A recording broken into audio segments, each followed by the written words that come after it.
curriculum development in the history of America is essentially a reflection of the social, political, and economic climate and culture. And it really, throughout the course of American history, there's been a pendulum shift back from the traditional back to the basics movement to the progressive education, which is a focus on the learner. The debates and the divide seem to exist partially due to reactions and fear and uncharted territory and unprecedented growth and expansion, population growth and diversity, and obviously wars and political and social events. Whereas in the 1600s, the focus was on religion and laws, and essentially education was primarily for the white elite. And the 1700s is more of a focus on apprenticeship, and with the Industrial Revolution and the influence of the European Enlightenment, there's definitely a shift more to secularism, science, and reason. And in the 1800s, agricultural ed seems to be a large focus, again, a reflection of the times. And education is seen as a preparation for the workforce. School is seen as a list of subjects to be mastered, and it's with the influence of Dewey, and where school is seen as a place for the public to learn how to be in a democracy and for educated citizens. Of course, with depression and world wars and fear and America sort of competing as a world power, there comes in the 1900s this sort of back and forth from traditionalists thinking we need to go back to basics, and progressives thinking that we need to focus on the learner because of the amount of freedom and diversity and change and progress and the times, literally the landscape changing. In my life, in the 20 years before I'm born, so many changes happened, from assassinations of world leaders in the civil rights movement. Bloom's taxonomy is developed. Head Start is there. Cognitive learning theory is popularized.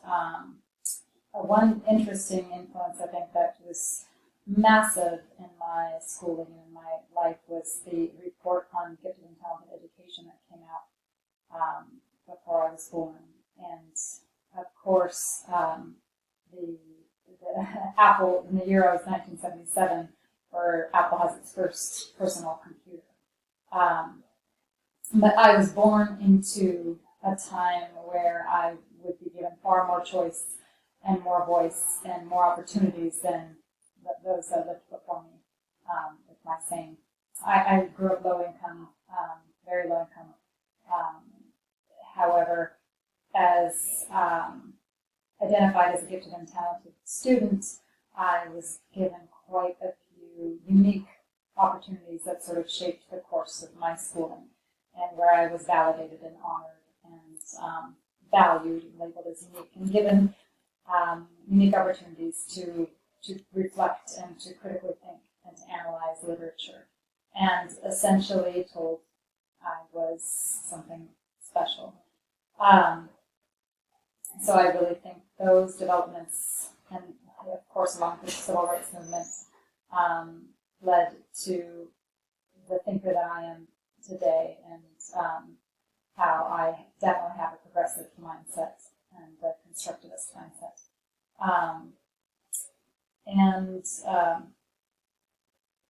And it is interesting to also see the influence of the high-stakes testing and the No Child Left Behind and the standards movement, and the sort of back and forth of the debate between the the traditionalist and the progressive education, and it really sheds light on my first years of teaching, and also what I find most interesting is that I honestly felt that I had a very strong voice and choice. So even as a new teacher in a school district, when there were mandates in terms of what we were required to teach, and quite a considerable amount of money would be spent on learning the curriculum of the day that was research-based and supposed to support English language learners. I remember in one particular case, I said, I won't do this for these students. And because I had the validation and the progressive mindset, I felt confident enough to completely disregard what I was told to do. And in doing so, I actually became a teacher leader in that district. And I was consulted and in terms of staff development and professional development and curriculum development in my school setting because of the success I was having with my students. So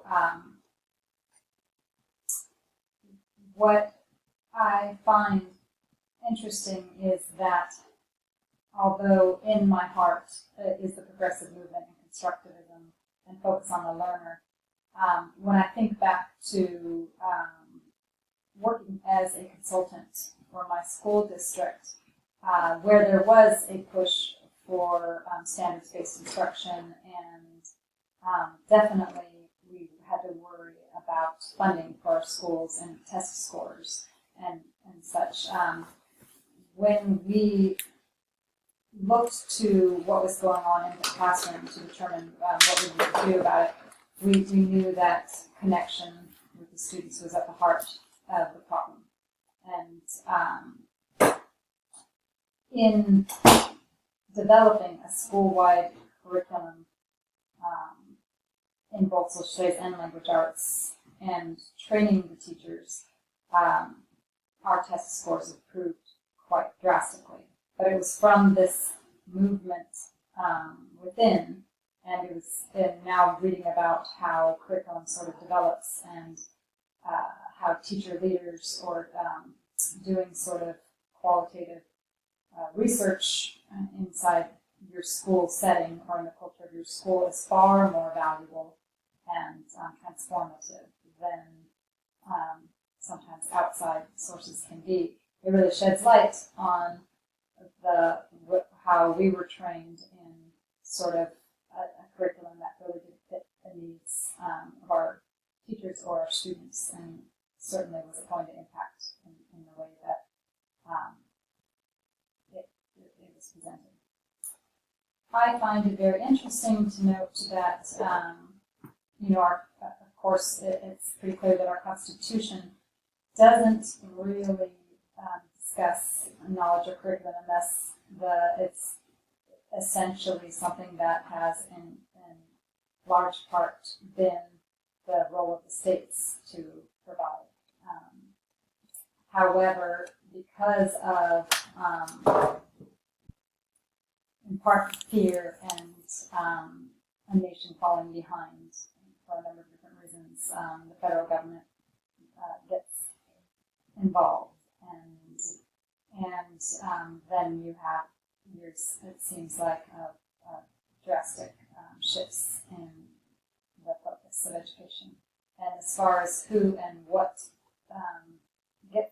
has the power to decide what works and what doesn't, it seems to me that it can be in part based on local schools or counties or states.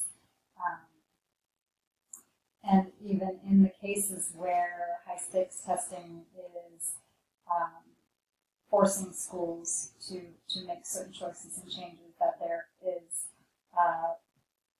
there are schools that are protesting that and refusing to provide the testing or give the testing to their students. And in some areas where a large percentage of people are opting out of the tests in sort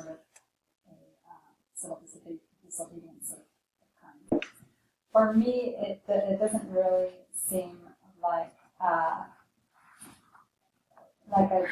it's the purpose of schools and of teachers for me seems quite obvious that in this age, information age and technological age, where a child can literally change the world overnight, whether it's a Greta Thunberg who shifts the culture to support and to raise awareness of climate change, or whether it's a school shooter or a YouTuber, but literally overnight or within hours can sort of influence our culture and be an agent of change, whether it's for the good or the bad.